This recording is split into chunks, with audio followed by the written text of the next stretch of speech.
दोस्तों, चलिए आज हम लोग एक्सेल में ही कुछ ऐसे टिप्स को देख लेते हैं या ऐसा इंटरेस्टिंग चार्ट को देख लेते हैं जो काफ़ी इंटरेस्टिंग होने वाला है। तो देखिए हमारे पास एक्सेल का एक छोटा सा शीट्स है। इसमें हमने एक हॉल को डायग्राम किया है और तकरीबन 248 सीट है इसमें। अब इस सीट को हम अगर बुक करते हैं, जहाँ जहाँ हम बी लिखते हैं वहाँ वहाँ ये सीट बुक होते रहता है और रिमेनिंग आपको दिखाता है। अब यहाँ देखिए अभी फिलहाल हमारे पास 16 सीट बच गया। अब यहाँ पर केयर कीजिए रिमेनिंग सीट में किस तरह से हमको रिमाइंडर वगैरह दिखा रहा है कि इतना सीट अभी बाकी है।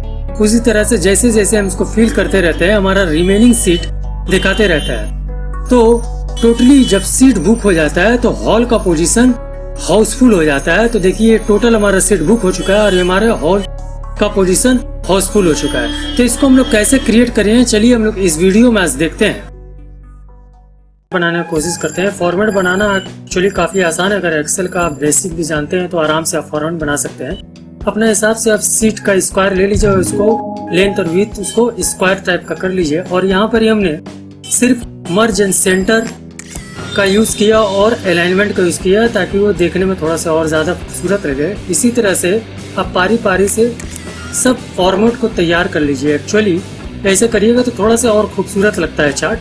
अब ये फॉर्मेट मोटा मोटी हमारा तैयार होने वाला है। यहाँ पर हम बॉर्डर दे रहे हैं सब कुछ को और यहाँ पर बोल्ड कर दे रहे हैं ताकि हाईलाइट हो। और यहाँ पे बीच में हम एंट्री एंड एग्जिट का बनाते हैं और अलाइनमेंट को सिलेक्ट करके कोई कलर हम फिल कर देते हैं। इसके बाद हम लोग को फार्मूला में ध्यान रखना है। ये पूरा कंप्लीट हो गया। चलिए फार्मूला की तरफ देते हैं। यहाँ पर हमको टोटल का फार्मूला, बुक का फार्मूला, रिमेनिंग का फार्मूला लगाना है और यहाँ पर एक फार्मूला है। टोटल 4 फार्मूला लगाना है। इसको आपको बहुत इत्मीनान से देखना है। सब सिंपल ही फार्मूला है, ध्यान से देखिए।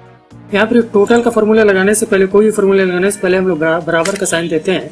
और यहाँ पर टोटल का मतलब ये हुआ कि बुक प्लस का साइन और या रिमेनिंग। इसको करने के बाद हम इंटर कर देते हैं तो यहाँ पर हमारा टोटल का फार्मूला लग गया। बुक का फार्मूला में हमको करना पड़ेगा कि बुक अब क्या करना चाह रहे हैं। तो हम करेंगे कि जब भी हम बी यहाँ पे प्रेस करें तो यहाँ पर ही हमको दिखा दे। ठीक है, तो यानी कि हमको ये तमाम चीज़ लेना है। इसका मतलब हम यहाँ पर ही बराबर का साइन देकर और यहाँ पर ही काउंट इफ लगाएंगे। काउंट इफ का फार्मूला देखिए नीचे में आ चुका है। यहाँ पर आप काउंट इफ लगाइए और यहाँ पर पूरा चीज को सिलेक्ट कर लीजिए। ये सब सिलेक्ट करने के बाद अब यहाँ पर आप दिखाइए कॉमा देके, यहाँ दिखाइए बी। चलिए हम लोग यहाँ पर बी दिखा देते हैं और यहाँ पर ब्रैकेट को बंद कर देते हैं। तो जब भी हम लोग बी यहाँ लिखेंगे तो यहाँ पे देखिए ये बी लिखने से ये हमारा वर्क करना स्टार्ट करेगा। ठीक है, तो चलिए अब तीसरा फार्मूला हमको रिमेनिंग लगाना है। तो यहाँ पर जो भी है काउंट ब्लैंक, ठीक है, इसको लेना है। अब ध्यान दीजिए यहाँ पर ये वाला जो एंट्री वाला जो हम लोग बॉक्स दिए हैं इसको भी ब्लैंक में सबमिट कर लेगा। तो आप यहाँ पर एड्रेस बार में आप ध्यान दीजिएगा। तो यहाँ पे हम लोग बराबर का साइन लगाते हैं। यहाँ पर एड्रेस बार हम जूम कर दे रहे, वहाँ देखिए बराबर का साइन लगाते हैं COUNT, काउंट ब्लैंक का ये फार्मूला मिलता है। इसके ऊपर डबल क्लिक करते हैं, ब्रैकेट स्टार्ट हो जाता है।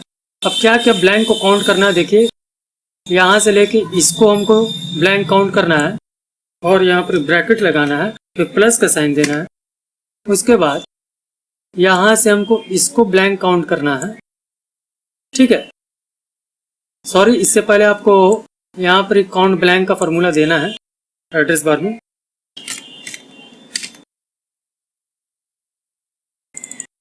और यहाँ पे ये वाला चीज को लेते हैं। ठीक है, हम बीच वाला इसलिए ले रहे हैं ताकि ये भी ब्लैंक में काउंट करेगा। फिर हम ब्रैकेट लगाते हैं, फिर प्लस का साइन देते हैं, फिर से काउंट ब्लैंक लेते हैं और यहाँ से ये वाला लेते हैं, ब्रैकेट बंद, फिर प्लस करते हैं, फिर से काउंट ब्लैंक और बचा हुआ है ये पोर्शन, इसको हम यहाँ से लेते हैं और यहाँ से हम ब्रैकेट को बंद करते हैं और इसको हम करते हैं। यानी कि हमारा टोटल 84 सीट है। जैसे जैसे हम बी प्रेस करते रहेंगे हमारा यहाँ पर ही बुक होता रहेगा और यहाँ पर ये मैंने रिमेनिंग दिखाता रहेगा टोटल में से। ठीक है, तो चलिए अब हमको फॉर्मूला का ऊपर ध्यान दीजिए। यहाँ पे हमको दिखाना है कि अगर 0 हो जाए, अगर चारों तरफ बी लिखा हुआ अगर वो 0 हो जाए तो यहाँ पर हाउसफुल दिखाए। अगर कम से कम 10 सीट हो तो हमारा अलर्ट शोट करना स्टार्ट कर दे।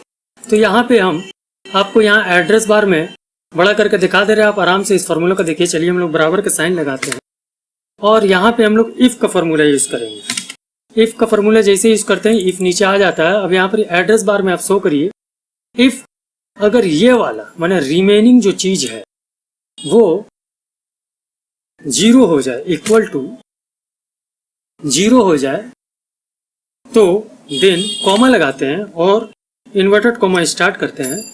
हमको हाउसफुल देखा है, इन्वर्टेड कॉमा बंद। अब उसके बाद फिर हम लोग यहाँ पे कॉमा लगाते हैं और बताते हैं फिर से एक इफ वाला फार्मूला, और यहाँ से हम ब्रैकेट स्टार्ट करते हैं। ये वाला फार्मूला आ गया। अब ब्रैकेट स्टार्ट करके हम बोलते हैं अगर यही वाला चीज मतलब ये वाला चीज अगर 10 से कम या बराबर हो तो हमको अलर्ट शो करना दे दे। तो चलिए हम लोग यहाँ पर ही देते हैं अगर ये वाला लेस देन या इक्वल टू 10 से कम हो तो हमको अलर्ट शो करना स्टार्ट कर दे।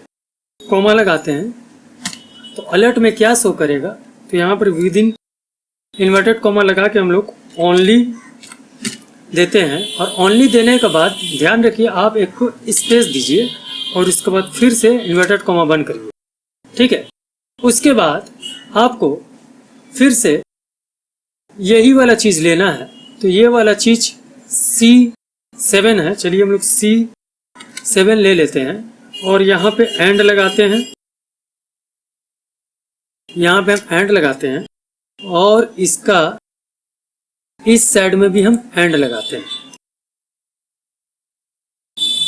लगाने के बाद हम लोग फिर से यहाँ आ जाते हैं और इसके बाद इन्वर्टेड कॉमा जो है इसको हम लोग बंद करते हैं। एक स्पेस देके आप इन्वर्टेड कॉमा बंद करिएगा।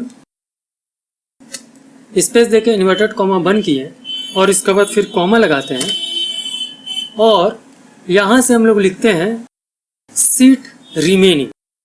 तो चलिए सीट रिमेनिंग लिखते हैं और यहाँ से इन्वर्टेड कॉमा बंद करके फिर से एक कॉमा लगाते हैं और यहाँ पे 2 बार इन्वर्टेड कॉमा लिख के हम 2 ब्रैकेट को बंद करते हैं, क्योंकि 2 बार हम लोग इफ का यूज किए हैं, और इंटर करते हैं। तो इंटर करने के बाद अब यहाँ पे हम लोग फार्मूला हमारा पूरी आ चुका है। इस फार्मूला को आप बढ़िया से देख लीजिए। अब यहाँ पे देखिए हम यहाँ बी देते हैं। ठीक है, चलिए यहाँ पर हम लोग बी दिए। यहाँ पर ही आप देखिए नीचे की तरफ यहाँ पर 32 बुक हुआ है, 52 रिमेनिंग है। अब यहाँ से हम लोग इसको भी भर देते हैं। यहाँ से हम लोग इसको ही भर देते हैं। भरने के बाद यहाँ पर 20 सीट है। अब यहाँ से हम चलिए इसको भी भर देते हैं। अब यहाँ पर 15 सीट है। चलिए इसको भी भरते हैं। जैसे ही 10 सीट आया, देखिए यहाँ पे जैसे ही 10 सीट आया हमारा यहाँ पर स्टार्ट हो गया दिखना, ओनली 10 सीट रिमेनिंग। ठीक है, अब यहाँ से हम जैसे जैसे इसको भरते हैं, यहाँ से जैसे जैसे हम इसको भरना स्टार्ट करते हैं, ये 0 होने के बाद यहाँ हाउसफुल दिखा रहा है। तो इस तरह से हम अपना चीज को यहाँ दिखा सकते हैं। ठीक है, तो यही था। अब इसको थोड़ा से और भी ज़्यादा अट्रैक्टिव बनाने के लिए आपको करना क्या होगा, जैसे मान लिया जहाँ जहाँ बी लिखा जा रहा है, जहाँ जहाँ बी लिख रहे हैं वहाँ पर ही कुछ अलग कलर में शो करे। तो इसके लिए आपको करना क्या होगा, अट्रैक्टिव बनाने के लिए इतना दूर तक आपको समझ में आ गया होगा फार्मूला किस तरह से सेट किया जाता है। अगर नहीं समझ आए तो फिर से रिवाइंड कीजिए, फिर से देखिए। अब हम चाह रहे हैं कि यहाँ जैसे हम बी पुट करें, जैसे यहाँ पर हम बी पुट करें, यहाँ पर कलर भी चेंज होता रहे, जो कलर आप चॉइस करें। तो चलिए यहाँ पर बी पुट करने से पहले हम इससे छोटा सा और एक फार्मूला लगाना। देखिए मान लिया यहाँ पर ये पूरा सेलेक्ट कर लिए वाले सेल को। अब यहाँ पर ये अगर बी पुट करते हैं तो इसका कलर भी अपने आप चेंज होता रहे। तो इसको जो भी सेल को आपको सेलेक्ट करना है जहाँ बी पुट करने वाले मतलब बुक, तो यहाँ पे देखिए आपको एक कंडीशनल का फॉर्मूला मिलता है। होम टैब में आप जाइएगा, यहीं पे आपको कंडीशनल फॉर्मेटिंग का फॉर्मूला मिलता है, मैंने टैब मिलता है। यहाँ पे जाइए, हाईलाइट सेल रूल्स में जाइए और यहाँ पर बताइए टेक्स्ट दैट कॉन्टेन्स, वो टेक्स्ट कौन सा चीज होना चाहिए, वो टेक्स्ट जो है वो बी होना चाहिए और उसका कलर आप अपना हिसाब से रेड बॉर्डर या रेड लाइट फील कुछ भी। तो चलिए हम फिलहाल ग्रीन कर देते हैं और यहाँ पर ओके करते हैं। अब इसका ऊपर ये वाला रूल्स अप्लाई हो गया। अब यहाँ पे जाके अब बी प्रेस करिए और यहाँ पे देखिए, यहाँ पे जहाँ जहाँ बी रहेगा वो आपका फिल होता रहे। अगर आप चाह रहे हैं कि ये वाला जो भी रूल लगा हुआ है उस रूल को हम फिर से हटा दें तो जस्ट ये इसको सेलेक्ट कीजिए, फिर से कंडीशनल में जाइए, नीचे में देखिए clear rules from selected cell और clear rules from entire sheet. तो चलिए हम लोग जो सेल्स को सिलेक्ट किए वहां से हम रूल को क्लियर करना चाह रहे हैं तो इसको कर दीजिए। अब इसको हटा दिए। अब देखिए बी वाला में एज इट इज है। तो बस यही एक छोटा सा जानकारी। अगर आपको वीडियो इंफॉर्मेटिव लगा हो तो आप लाइक जरूर कीजिए और अपने दोस्तों को शेयर करिए ताकि एक्सेल में और भी बहुत सारे ऐसे ऐसे ट्रिक्स हैं, ऐसा ऐसा फॉर्मूला छुपा हुआ है, ऐसा ऐसा आपका सीट बनता है जो जिस पर आप यकीन भी नहीं कर पाएंगे। ऐसा ऐसा हम लोग जैसे जैसे सर्च करते रहते हैं, जैसे जैसे जो पसंद आता है हम चाहते हैं कि उसको शेयर कर दें। तो नॉर्मली ये हमको पसंद है कि वॉल को किस तरह से हम लोग सीट अरेंजमेंट करेंगे और किस तरह से साथ ही साथ उसको काउंट करेंगे, कितना रिमेनिंग है, क्या अलर्ट है, यही इस वीडियो में बताया गया है। तो अगर वीडियो आपको पसंद आया है तो जरूर से सब्सक्राइब भी करें ताकि इस तरह का वीडियो को आपको आसानी से आने वाला दिन में मिलता रहे। बाय, टेक केयर, अपना ख्याल रखें।